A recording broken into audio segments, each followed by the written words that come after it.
All right, says we are live. Sweet. So what is going on, everybody? It's your boy, Matt Stingray. Thanks for checking in. And we have a very special guest tonight, all the way from Canada. We got Eric from, as you can see by his name, Rico's Watches Podcast. What's going on, Eric? Hey, Matt, how's it going? It's going well, dude. Going well. So why don't you tell the folks that are in the chat, tell us about your channel, about yourself, what you're doing, all that kind of jazz. First of all, I got a question for you. How did you come up with Rico's Watches Podcast? So there's a couple stories with that. So the Rico thing just came as a nickname that people have just kind of called me that for a couple of years now. I just kind of coworkers, friends, things like that. Right on. Nothing really special when it comes to that, but I actually got the idea of the name. It's kind of weird. I don't know. Are you a sci-fi guy at all? Not really, but I mean, Did you ever see like a super campy movie from the 90s called Starship Troopers? Yeah. Okay. So yes. Now it's clicking.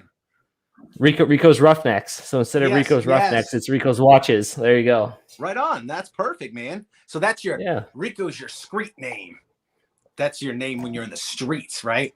Hey, so we got people in the chat. Thanks for joining us, Chris. Give a shout out to everybody. Chris, David Schwartz, Short Force. Dude, check all these. Rico, go check these guys out. Especially, like I said, watch Chris' channel. Go check that guy out. He's got a lot of awesome watches, awesome content. David Schwartz is Short Force. Scott Lauren, your watch is on the way. Probably should be there in a couple of days, man. Mm-hmm. So that's how you got the name for the channel, right? Yeah. You used your street name. And so tell us more about it. So first of all, I'm just looking through some of the questions here.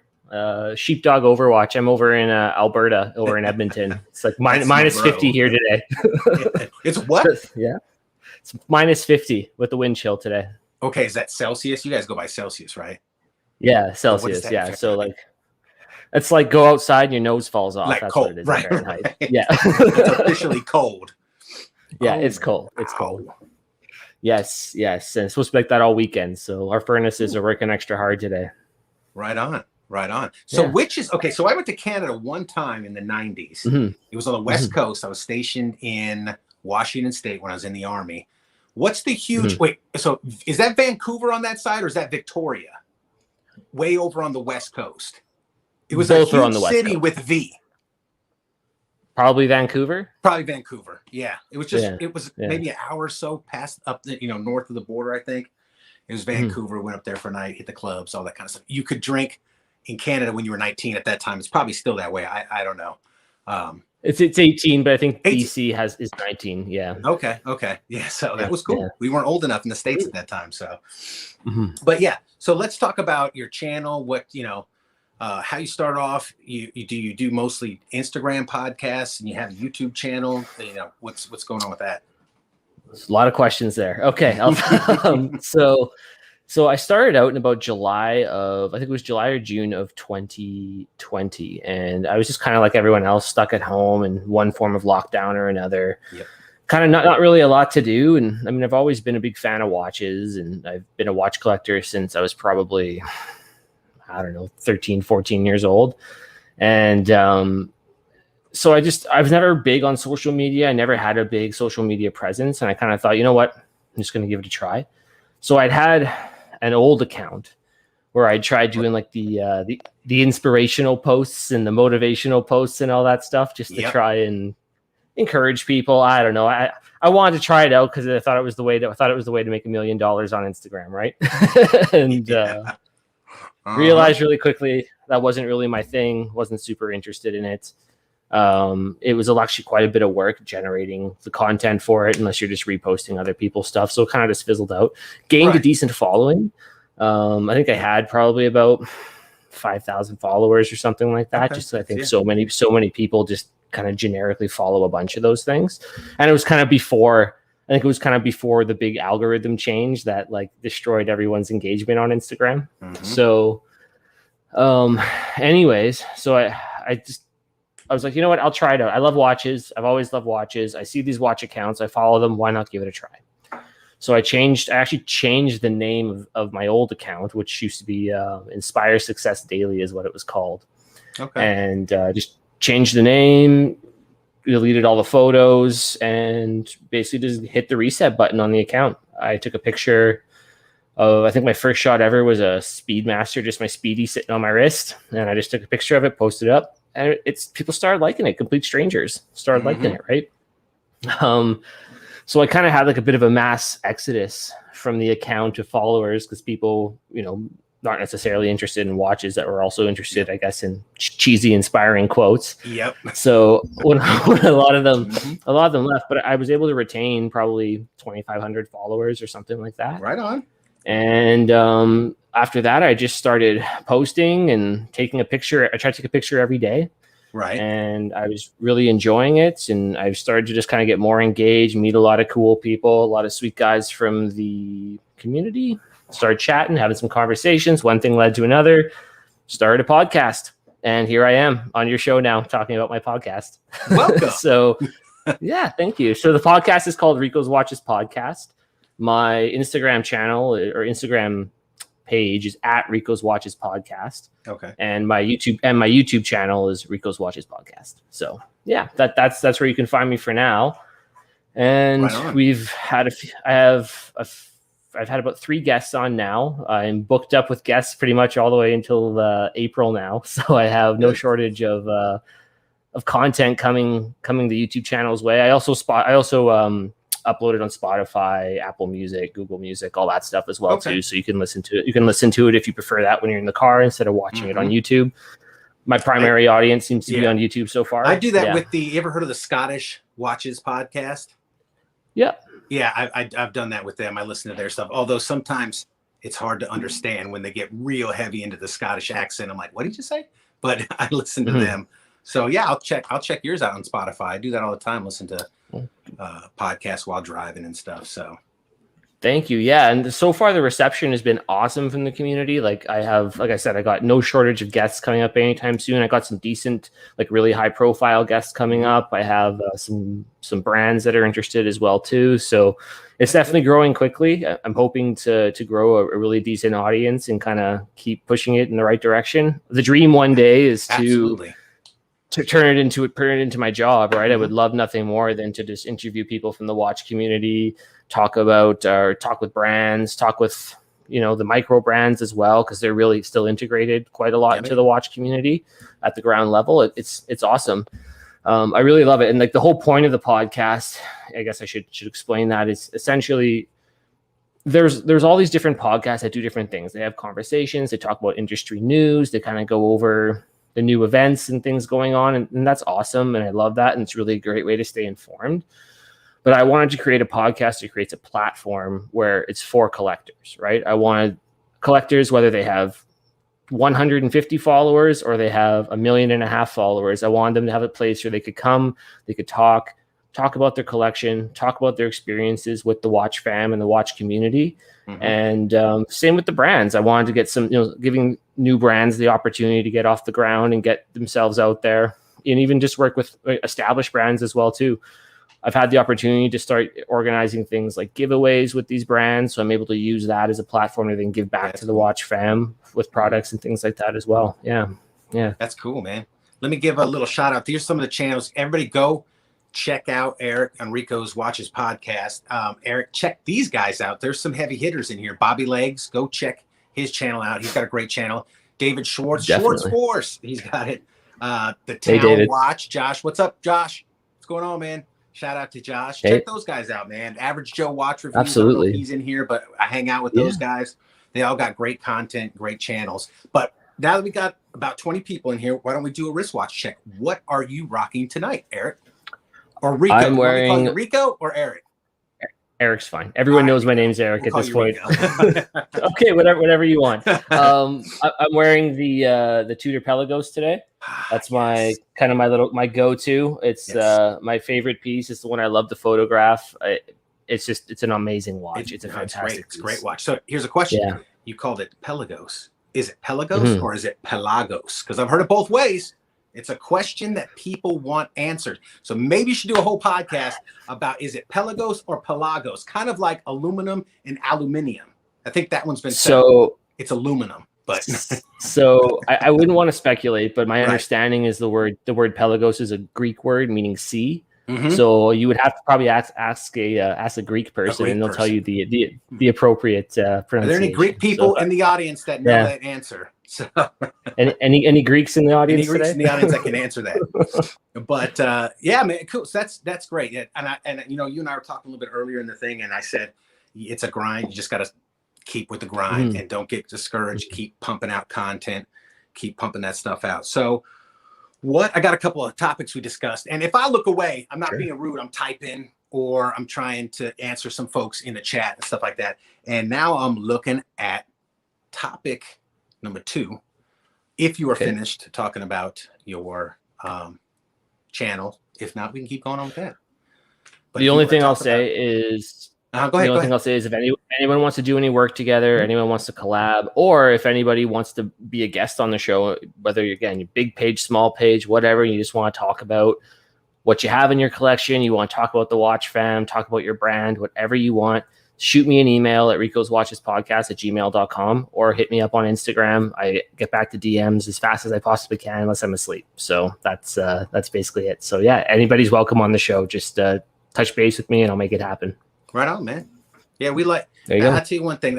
There's certain communities that are pretty toxic, but the watch fam seems. I've met a ton of really cool people. There are a few. Trying to search for the words because we're live. A few people that are bad apples. Yeah, thank you. There you go. Bad apples. You're welcome. And but for the most part, it's been 99.9% positive for me, man.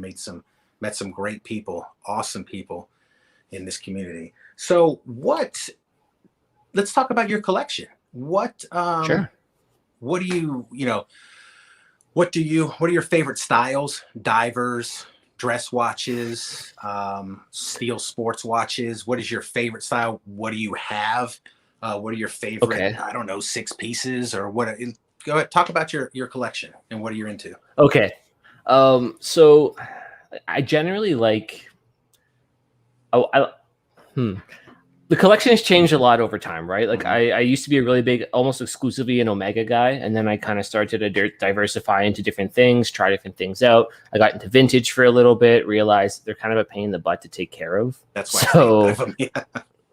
Yeah. So I got rid of a lot of my vintage pieces. I still retained a couple. So I have, I'd say my page is mostly focused on, my collection is mostly focused on diversity within the watch brands, diversity within watch styles. But I do like a more robust toolish vibe, I suppose. So things like the Pelagos, whatever you want to call it. Right. I think that I really love that. I think it's a really good utilitarian aesthetic that also serves its function as well as a heavy duty dive watch, and probably one of the best dive watches on the market, depending on who you ask. I love the Speedy. Speedy is kind of like that classic tool vibe, which is why I really enjoy having a Speedy Pro. So I have one of those in the collection as well too. I really like it on the Forstner Flat Link. That's my go-to bracelet for it, but there's nothing wrong with the OEM bracelet either. I have my vintage piece that I retained is a 1952 Omega Speedmaster, the first generation, like the bumper movement with the beefy lugs. So I love that one on the Beads of Rice bracelets in super good condition. Wore that watch when I got married, so it's got lots of sentimental value.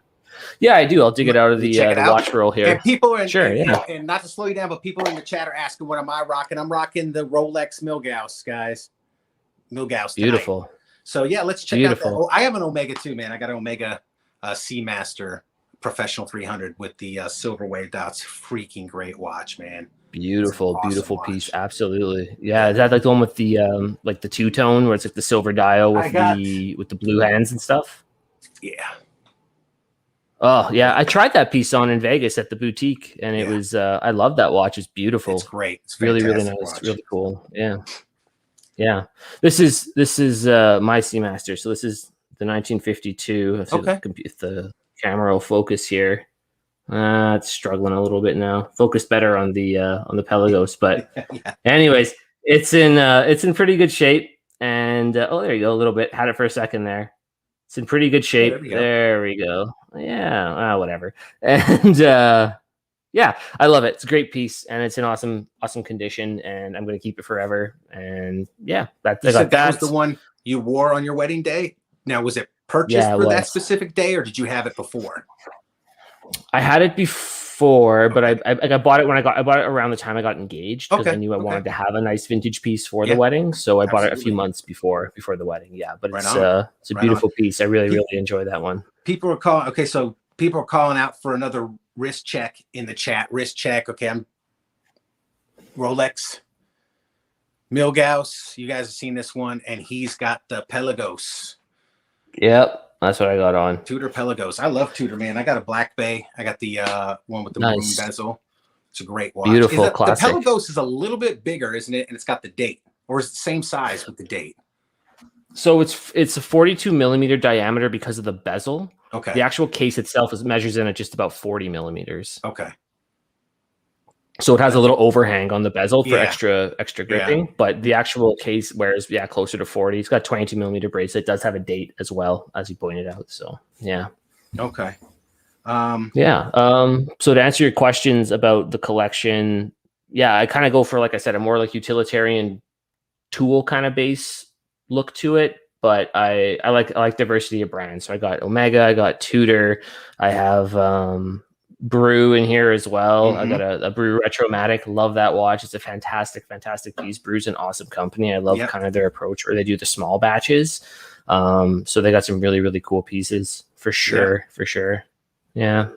That's about it. I think the first time, well, you know what? Since you're doing podcasts, stuff like that, as a watch review channel, which is what I like to consider myself, and a lot of the guys that are in the chat, and a lot of the guys that I run with, we actually review the physical watches. So we have to have a ton of content, and whether it comes from purchasing stuff, which I've personally purchased stuff for my personal collection, stuff that I find interesting and like. Now, there have been a few pieces that I bought specifically for the channel that I thought, maybe the viewers will like this, and then I review it and move it on, give them away or sell them, stuff like that. But mostly it's been my own personal collection. So that's why you end up, I think last count I had like over 40 watches, and I'm like I said, Chris in the chat, tomorrow night, we haven't nailed down the time yet, but we're going to do another watch sale video to try to sell some of that stuff off. So, but I'm trying to get to where you're at, man. So what do you got? Like 6 pieces, 8 pieces, something like that? So my core collection is 4 pieces right now. Okay. I told myself the limit is 5. Basically I have 4 spots on the watch roll plus my wrist. So that's what I'm going for, that's right? Perfect. It's 5 pieces.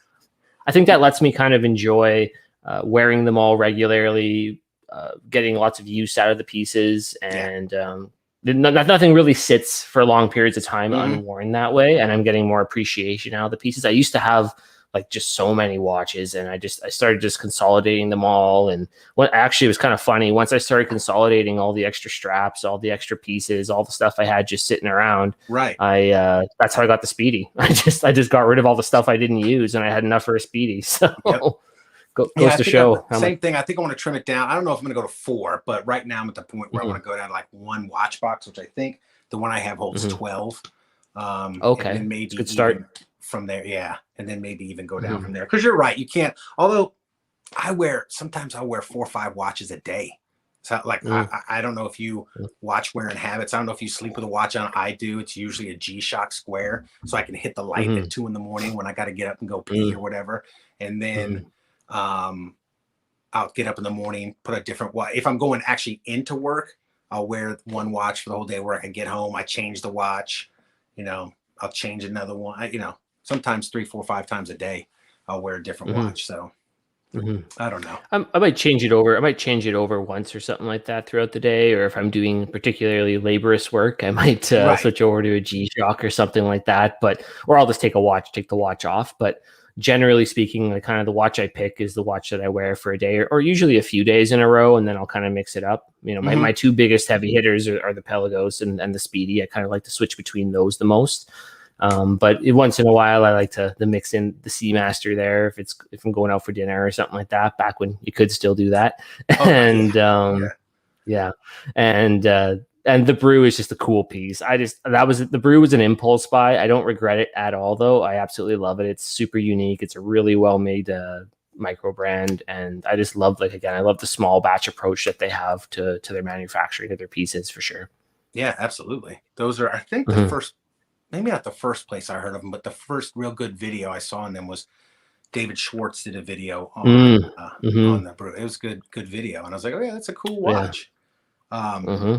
Yeah, man. So what is new for you in 2021? You briefly touched on where you want to take the podcast and stuff like that. What do you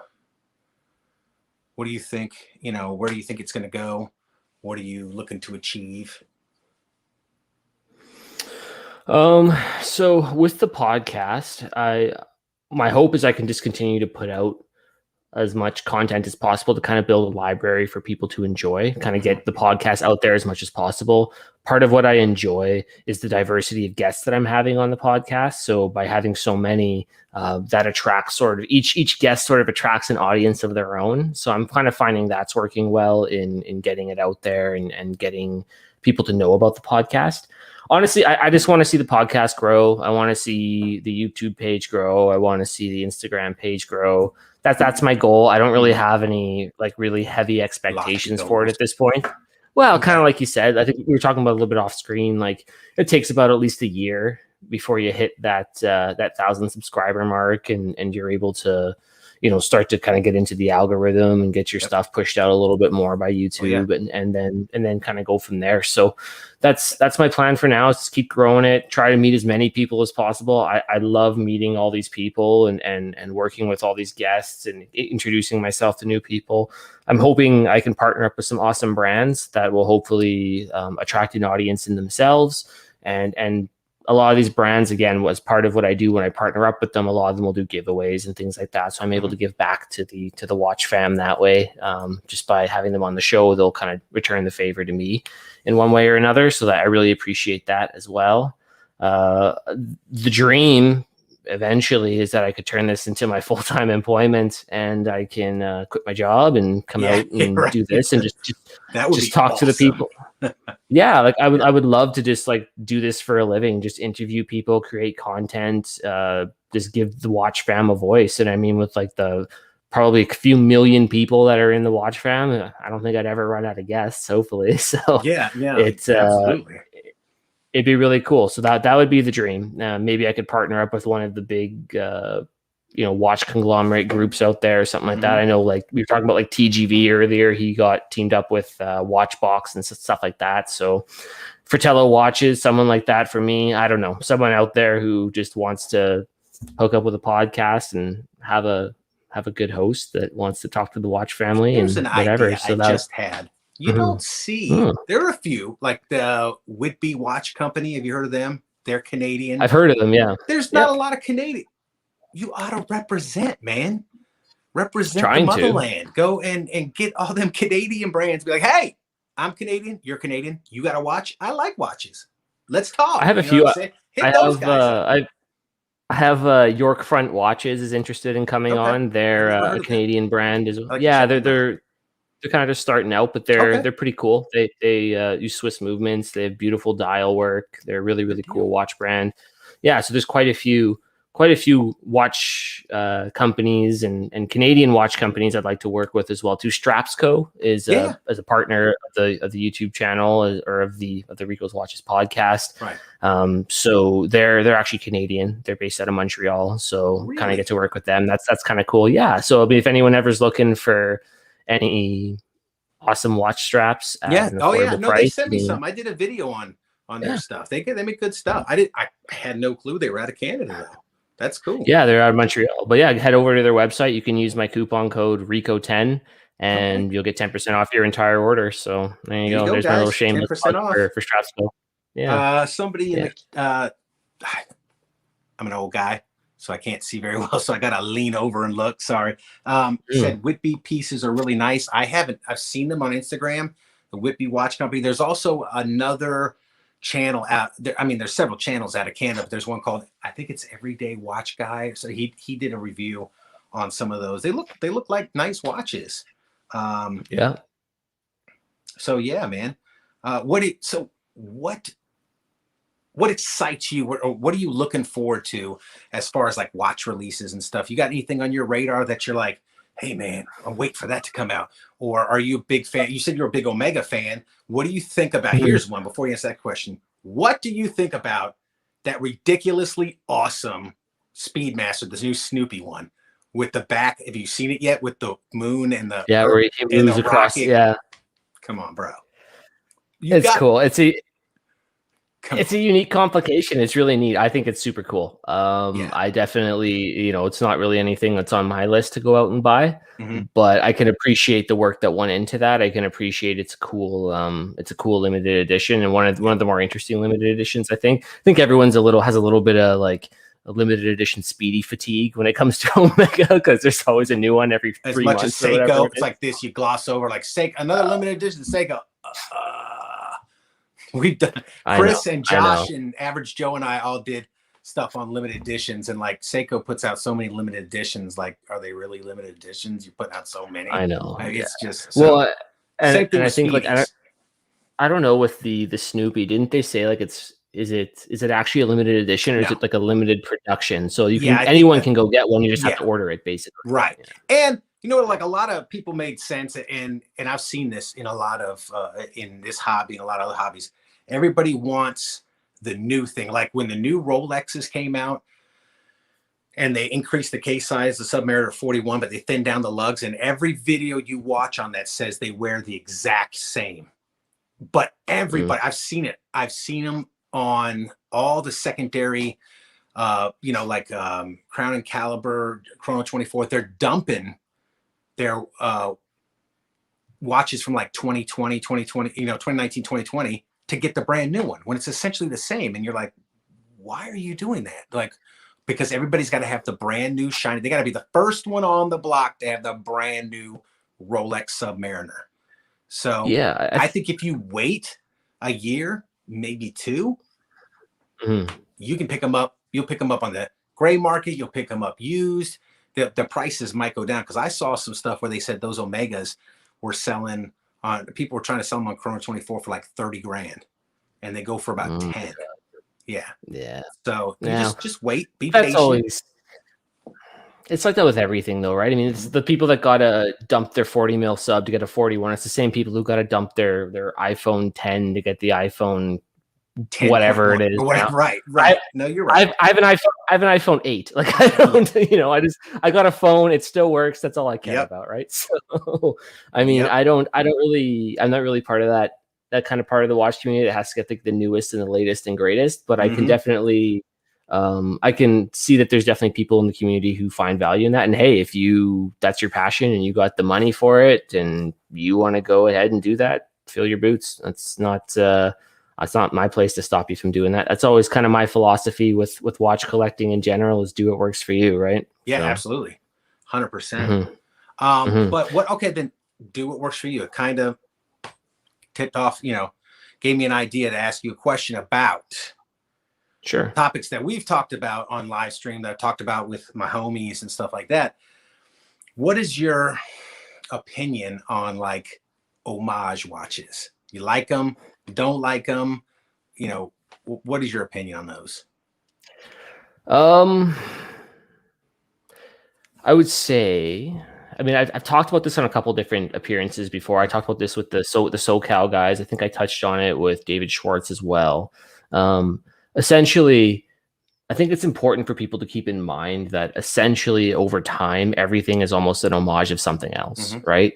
Like the Submariner, the Blancpain 50 Fathoms, the Seamasters, like they're all kind of playing off the same kind of designs. They're all kind of working with the same kind of specs, and because they all have to suit a certain function, right? I mean, the only things I could think of that are like a totally out there design would be something like the Omega Plo Prof, right, off the top of my head, right? Like a totally bizarre out there design. Chris mentioned that one in this chat. Yeah, exactly, right. And I mean, like, you have something like the the Pelagos, for example, right? I mean, it's obviously heavily influenced by the Tudor Snowflakes of old, the Submariners of old, right? But it's also still a new watch, right?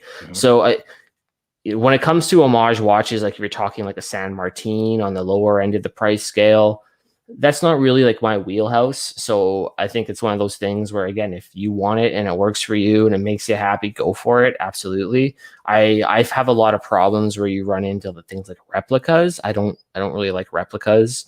I think that replicas are kind of, they're something that's meant to be deceitful and nefarious from the beginning. So I think that you're kind of just bringing in the bad juju into your life with something like that, anyways. Agreed. And they've done money tracing on kind of where that money all goes from replica watches and fake watches, and it usually ends up at the end of the trail. It ends up in the hands of groups and organizations and people who are doing some pretty awful things in the world. Yeah. So I probably I wouldn't really want to be supporting that with my money. When it comes to an homage, I think it's another great point of where an homage might be great is, say you're about to drop $6,000, $7,000, $8,000, $10,000 on a piece and you're not sure if it's the right piece for you. Well, maybe pick up an homage where it's got a similar case or something like that, and then try it on and then kind of see if it works for you at a more accessible price. I think that's a good thing for homages for sure. But, watches that, I think at its base, the spirit of what an homage was supposed to be, it was never meant to be like an exact replica with a different name on the dial. I think an homage was supposed to be something that took certain design points from something else and then expressed that in their own design language, with their own creation, right? So I think the watch market, when it comes to homages, has kind of been turned on its head a little bit from what it was originally supposed to be. So like even like an example would be something like with the Blancpain and the 50 Fathoms, right? Like the bathyscaphe, the original bathyscaphe was supposed to be an homage to the military spec watch for the civilian market, right? So they're doing like an homage of their own product, right? Right. But you can still see quite a difference between the bathyscaphe and then the original 50 Fathoms, right? Yeah. So I think like that's kind of where homages were meant to be, and different brands, like there's definitely brands who will make homages to pieces that are no longer accessible. So obviously, like, I don't know about you have a pretty wicked collection, but for me, like, I'm never going to be able to afford like a 6538 Submariner, right? Or a Mill Sub or something like that, right? So I could see where the appeal would be for a piece like that, to be homaged or to be recreated at a more accessible price point, just because they're so inaccessible to the everyday person, but the everyday person might still want to be able to enjoy that design language. I think that's kind of where homages have a place. As of right now, like, they did, I can't remember who did a video on it, but it was like the Speedmaster, the original Speedmaster, because the Speedmaster started out as an Italian racing watch in the 50s, right? And it was actually an homage to a completely different piece from a brand that I don't remember the name of and isn't around anymore, but it was almost an exact ripoff of another watch that was made a few years before, right? Likewise, I mean, obviously the Pelagos, it has a lot of design cues that are similar to other parts of the Tudor and Rolex family, right? So do you say it's an homage? Do you say the Black Bay is an homage to the vintage Submariners of the day? I don't know. It depends who you ask, right? Can you be an homage at that price point? I don't know. Yeah, that's true. I think that's pretty much what I think the consensus is on that type of stuff. It seems like people in the watch fam have a big problem with fakes or like direct replicas, where you basically take the watch, you copy it, and then put your logo on. And that's, I think if they're, and it's funny because, like I said, I'm in quite a few hobbies, and this is one of the only communities I know that actually get that this is a topic and they get real butthurt. Like you can see behind me, guitars, right? I have never heard this is an homage to another. It doesn't happen. They just kind of, and you could definitely tell some guitars look like, you're like, oh wow, that definitely looks, but they don't call it homage. They don't call it, it's funny. This is one of the only hobbies that do that. But I think if some of these companies are really smart, like you said, they can take different elements from different watches and make it, and you can see the influence in them, but it's not a direct copy. So yeah, I think that's, I think you're right about that. I agree with you. Well, and there's something to be said for functionality. I mean, like, regardless, a watch needs to have the hands on it so you can tell the time, right? Yeah, like, it needs to have markers so you can tell what hour it is, right? And you can only have a round case in so many different shapes, Right, exactly. So I mean, I understand. It's the same with a guitar. Like, a guitar still needs to have certain features that are consistent across all brands and models, right? It doesn't matter. Like, you still got to have strings on your guitar. Like, it's can't say you're an homage to the first guitar maker because your guitar has strings on it, right? So so I understand. I know. Well, and I was just seeing here, I think a couple people brought it up, but Speedy Fett was talking about the Zenith and the Daytona thing, the whole the new Zaytona. What do you think about that? I'm going to go against the grain and say I love the thing. I love it. I don't. Me too. I think it's awesome. I know, right? I think it's awesome. Right? So when that thing blew up, and have you heard of these big channels like Bark and Jack? They did a video on it. Time Teller did a video on it. Who was the other? There were some huge channels that did a video on it, and they pretty much crapped on it. But if you read the comments in their video, the people lit them up. Yeah, they got lit up. So to me, that seemed like a battle of YouTube, of real popular YouTube reviewers and the people. It was a people's revolt. And I was on the side of the people. I was like, I love that thing. I don't care if it looks like a Daytona. First of all, I think the Daytonas are way overpriced.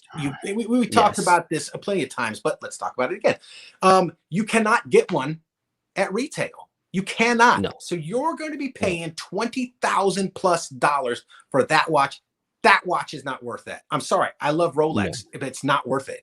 So you're telling me you can get this one for half the price, brand new retail, and they probably won't run out of them. Now, I guess there's an initial run of them. People are really liking them, but I would go with that one. I like it.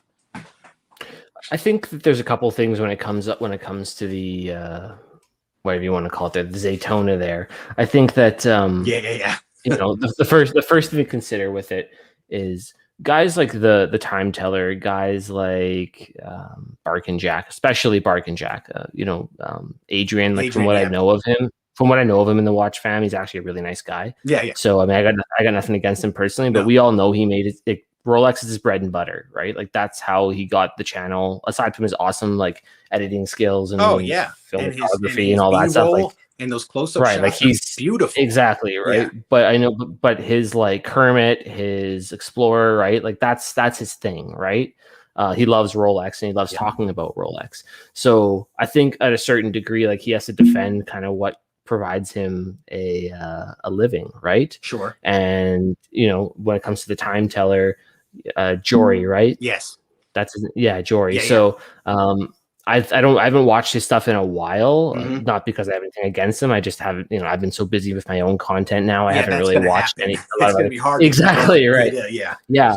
But my understanding is, he's got some Rolex in the collection too. He likes to talk about Rolex, so I could see why he'd be, a little concerned about the Zaytona. Sure. I think what's funny too is, like, people are totally happy to pay crazy, insane money for a Daytona with a Zenith movement, but they're not okay to pay money for a Zenith that looks like a little bit like a Daytona, right? Yeah, I agree. Right. Yeah, totally. Well, and you're talking about like the Time Teller channel. That's kind of his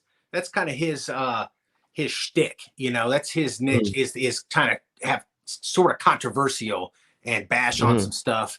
And hey, I don't no hate on my end for him. It works for him. So, but you're right. Yeah, that's what blew me away. I was like, hang on, didn't Rolex use Zenith's movement, the El Primero, for like 12 years?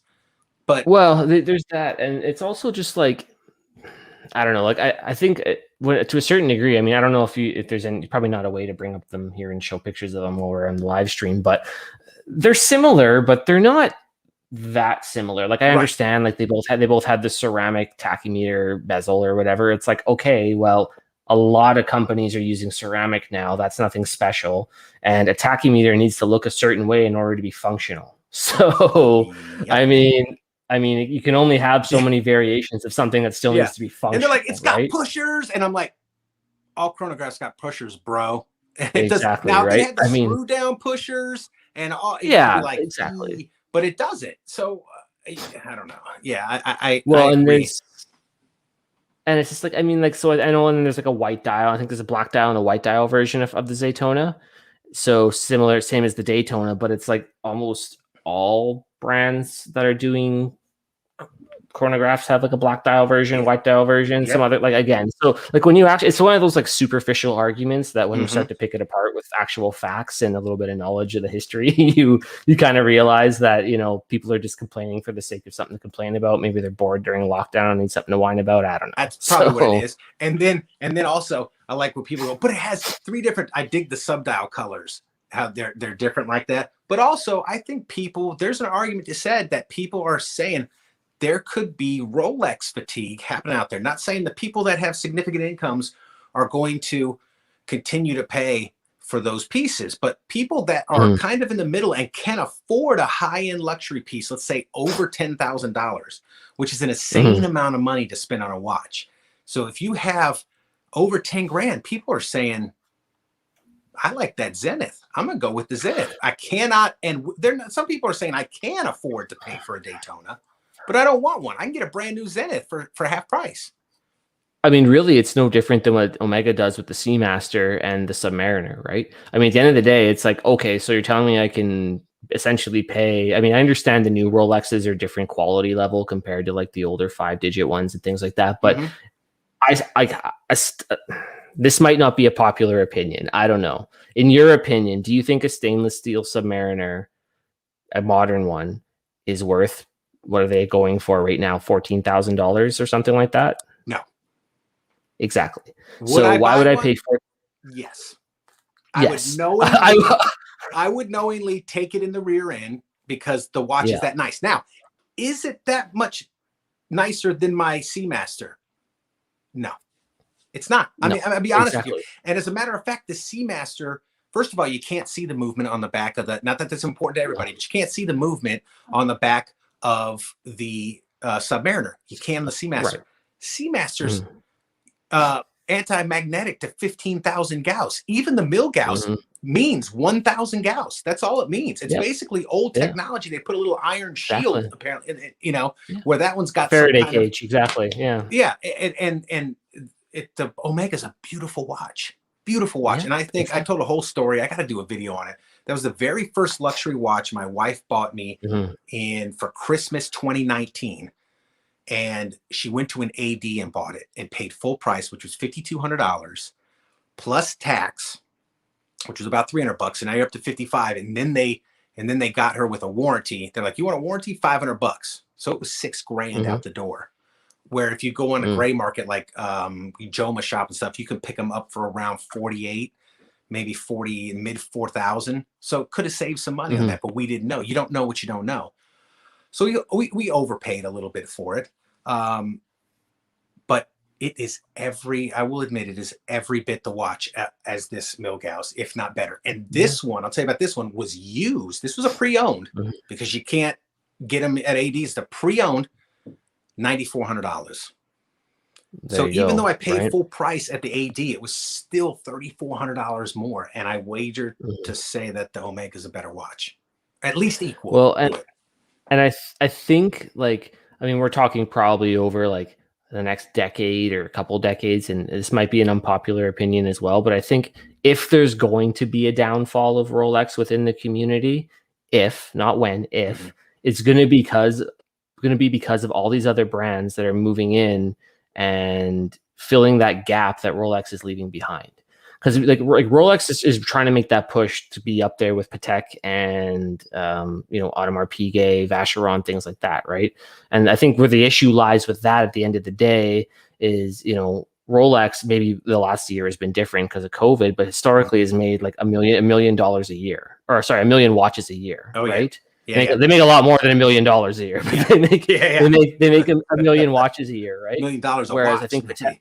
Right, exactly. I don't think that Patek has made 1 million pieces since its inception, right? Yeah. So I mean, you're not achieving that level of rarity and that level of exclusivity that these other brands have. And I think at a certain point, people are only going to be willing to pay so much for a Rolex. And by the time people wake up and go, "Hey, like I'm done paying $15 grand for a $6,000 watch, they're going to be kind of sitting on their hands going, uh-oh, what do we do? Because now Zenith has moved in, Omega's moved in, even Tudor, right? I saw an interesting video today that was kind of touching on Tudor, saying, essentially people think that Rolex is owned by Tudor, or sorry, other way around, that Tudor is owned by Rolex, but that they're actually both separate underneath the Hans Wilsdorf Foundation, right?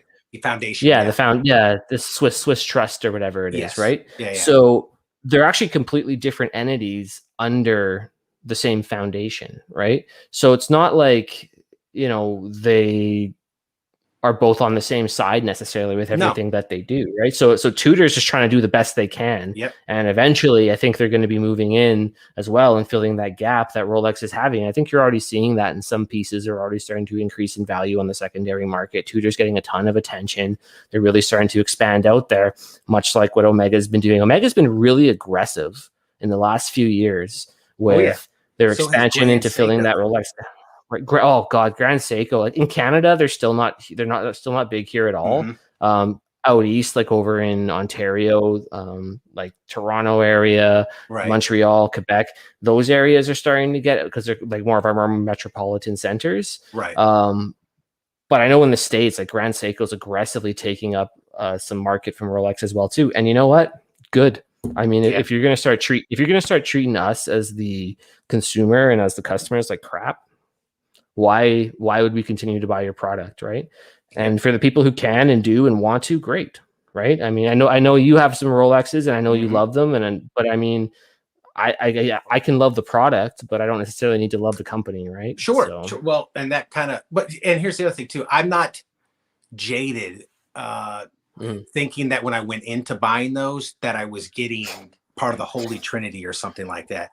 The Milgauss was the first Rolex I ever had my hand, other than like touching one in the AD or just looking at it, had actual experience with it, was the Milgauss. And I'm very impressed. It's a beautiful watch. It's finely made. It's a gorgeous watch. But I'm not under some type of, misconception. I'm not misconstrued like that it's the best, greatest thing ever. It has issues like a lot of watches, and they are currently overpriced.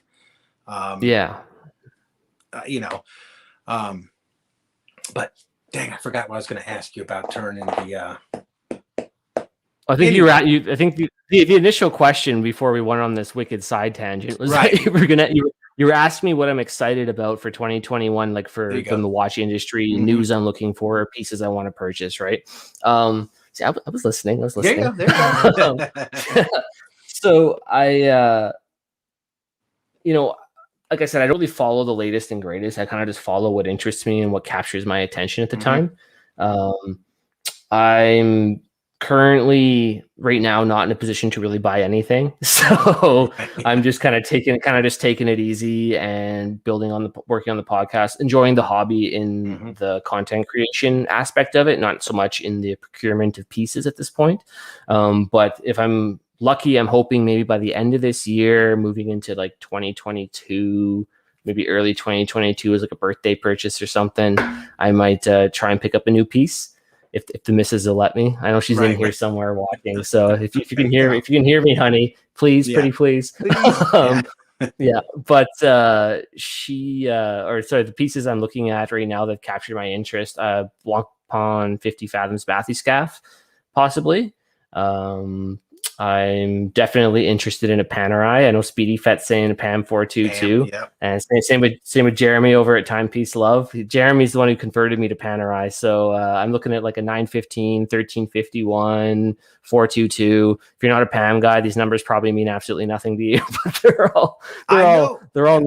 Yeah. Now the numbers, I'm like, well, it's kind of like the numbers with Rolex or Omega. Omega's ridiculous numbers this long, but. I do like them. I think they look really cool. And Chris, I told you about Chris's channel, the Watch Chris channel. He has a Carbotech one. It's all carbon. Yeah, it's all carbon fiber. That thing is sweet. That thing just looks beautiful. Yeah, they're very cool. I mean, like I like a little bit more functionality. I don't know. I probably would worry about wearing a a watch like that and get a scratch in. I can't afford it. Can't afford to fix it. But I just saw what was it? Peter K here asking about my thoughts on the new King Seiko. I'm not sure if that's a serious question or a troll question, but if you go and he's a good dude. He's a good dude. He's no, the reason I say that is if you saw my SoCal episode that I did, I had kind of an issue with GQ there. They definitely were heavily. Some of their press photos were definitely heavily influenced by one of my photos that was taken about 4 months earlier. And so I posted a comparison shot on my Instagram page. People can go look and kind of see for themselves. I talked about it a little bit, but I want to accuse anybody of anything, but there's a King Seiko that I had posed a certain way on a very old katana, just to kind of like on the handle of a sword to kind of make like a cool piece and a kind of cool shot. And then 4 months later, I see in their GQ's press release of the King Seiko, they have essentially recreated my shot with the new King Seiko. So, and you're like, hang on a sec. Well, it was strangely similar down to a lot of details, right? So I mean, and then I don't think we'll ever know anything about what happened with that. So Peter K, I saw that you said you didn't know that, so no worries, dude. In that case, so watch Chris Posey. He has the Pam ceramic flyback also. That beautiful. Go watch the State of Collection on his latest State of the Collection video. That dude, you want to talk about wicked pieces, man? You're talking about Panerai, Vacheron, AP. God, I can't even list them all. He's got some amazing pieces. He's got some serious high roller stuff there. They're beautiful. Beautiful. Yeah, so that's kind of what I'm looking at right now. I mean, I would consider possibly a piece from Rolex as well. I would definitely be buying used, probably something that's a 5-digit. I'm not sure. It's on the list, but it's at the bottom of the list out of the Blancpain and the Panerais I'm looking at right now. But right now, I'm just enjoying what I'm doing and just having some fun with the channel, and that's kind of my main focus for 2021. Absolutely. If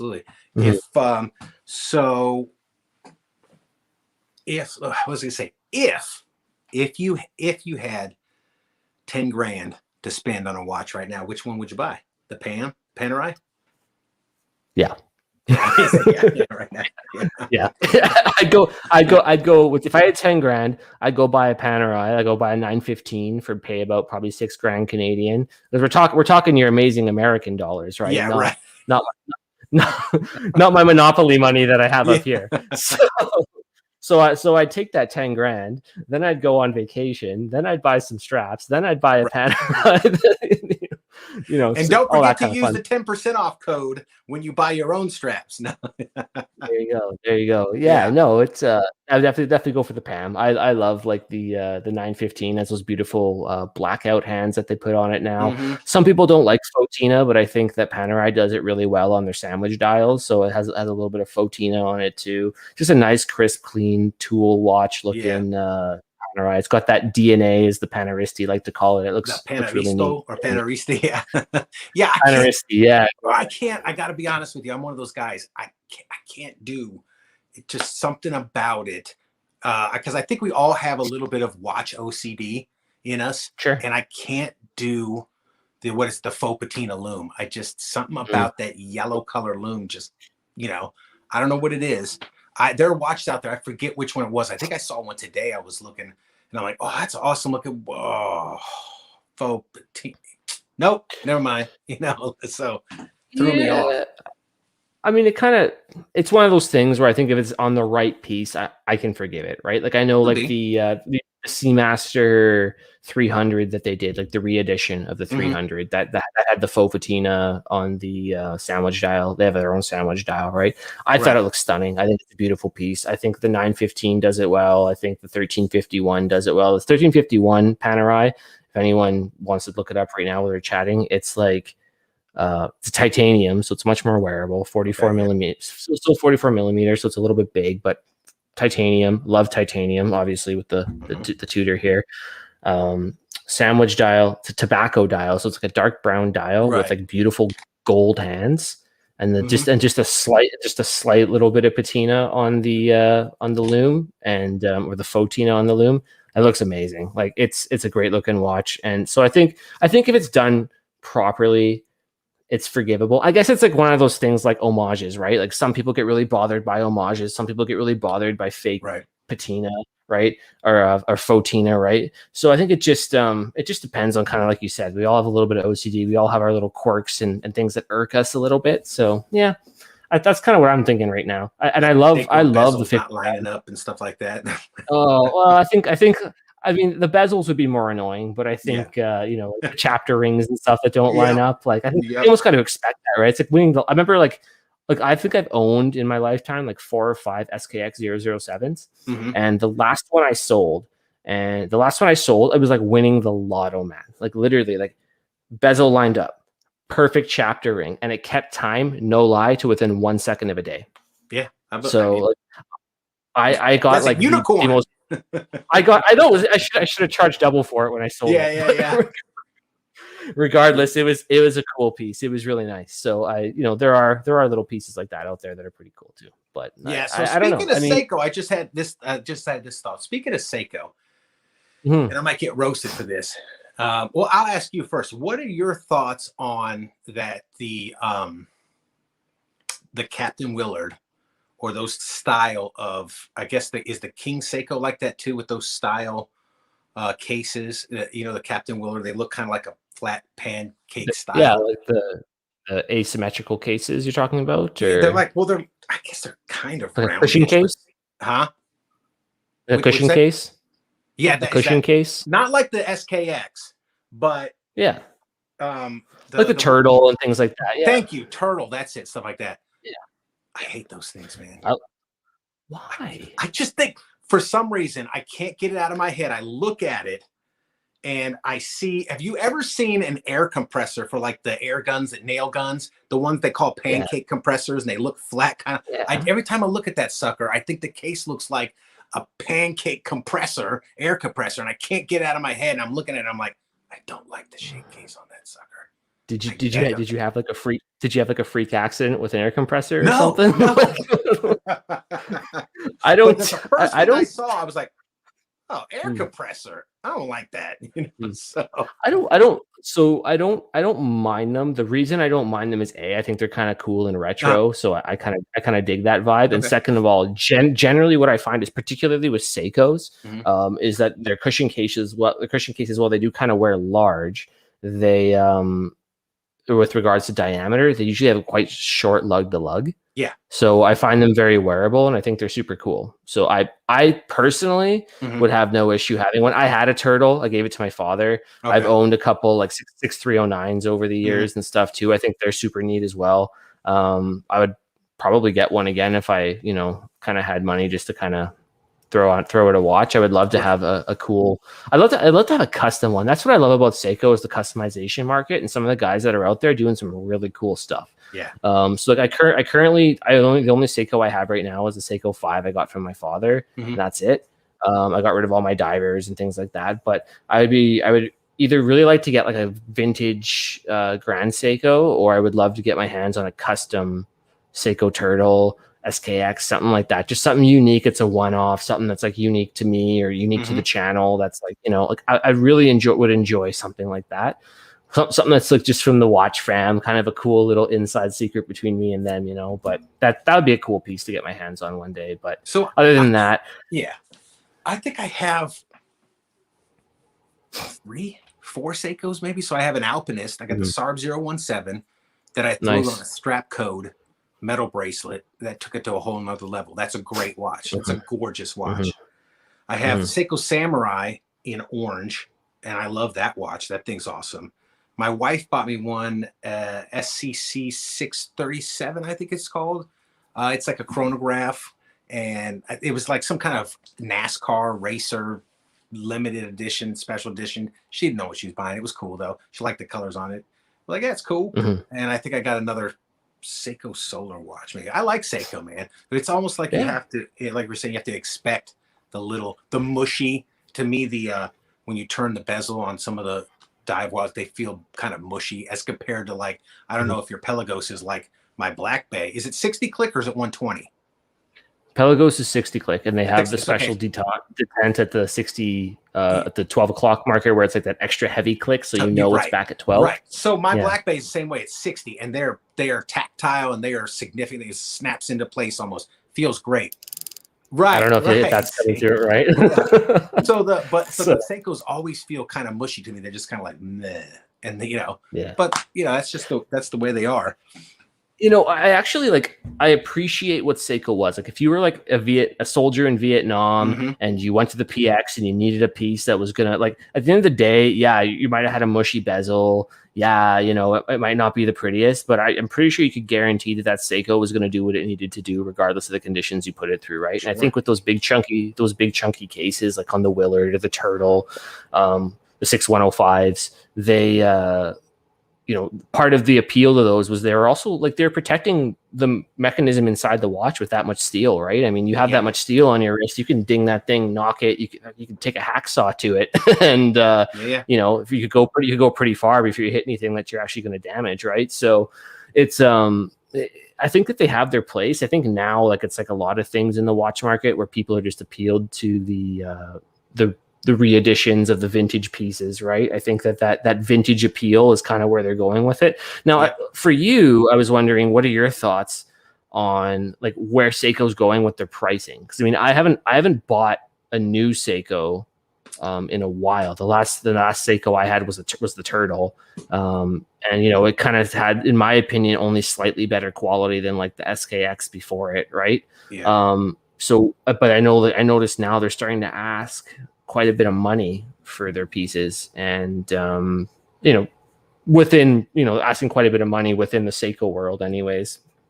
Like what do you think about where they're going with their push-up market? I think they're definitely trying to distinguish their pricing tiers. Like they want the 5 to be their entry level, and then everything else, I think they're pushing up market.